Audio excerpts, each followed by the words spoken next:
ও বউ ধান ভানে রে ঢেকিতে পার দিয়া, ঢেকি নাচে বউ নাচে নাচে আমার হিয়া। ও বউ ধান ভানে রে।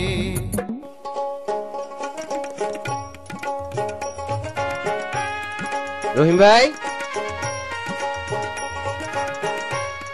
এইবার তুমি এত ধান পাইলা, রহস্যটা কি? রহস্য ওই যে আইতাছে কৃষি বিশেষজ্ঞ, ওনার কাছ থেকেই শোনো। আমি তো পরামর্শ দিয়েছিলাম হাইব্রিড হীরা ধান আবাদ করতে, সেই জন্যই তো এত বাম্পার ফলন।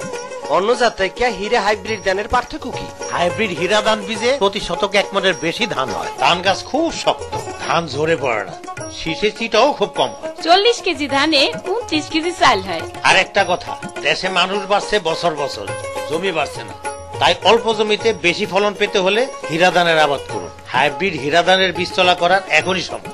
হাইব্রিড হীরা ধান, গোলা ভরা ধান।